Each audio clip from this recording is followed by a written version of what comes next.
welcome and warm welcome to High Tech Institution. Yeah.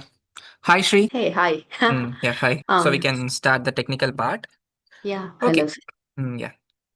Okay, so in your last project, how did you implement high availability on your applications in the AWS? Yeah, firstly, we deploy the application in multiple availability zone using an auto scaling group, begin an application load balancer, and then auto scaling ensured scaling in and out based on traffic and ALB distributed request like across healthy instance and database was deployed in multi-AZ ODS for failover, and then this gives us 99.99% uptime. Okay. So Yeah. how did you handle application logs in the AWS projects? Yeah, firstly, we used CloudWatch logs to collect application and system logs for from EC2 and Lambda, and created log groups and streams for each environment. Then integrated with CloudWatch matrices for alarms. For long-term storage and analytics, and log were streamed to S3 plus Athena. Okay. Okay. Fine. Now, could you explain a CI/CD that you implemented on AWS? Yeah, of course. In one project, we build a pipeline using code commit and then code build and code deploy and code pipeline.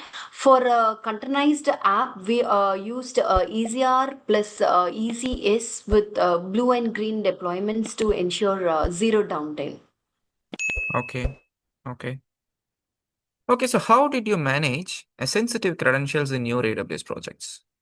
Yes, firstly, we used AWS Secret Manager and SSM parameter store, and then application featured credential dynamically via AMS rules, and no hard coded passwords in code, and secret rotation was automated. Mm-mm-mm. Okay, okay. Fine. How did you migrate on-premises applications to AWS in your project? Yes, we followed the lift and shift strategy, like migrated servers using AWS Migration Hub and application migration service, and database were migrated using AWS DMS, and post migration were modernized app with easiest and Lambda to reduce cost. Mm, okay. Okay, fine. What monitoring solution did you use in your project? Yes, we used CloudWatch alarms for CPU, memory, disk utilization, and Cloud Trial for auditing API calls, and then X-ray for distributed tracing of microservices. For critical apps, integrated CloudWatch with PagerDuty, Slack for incident alerts. Okay, so how did you optimize AWS costs in your projects?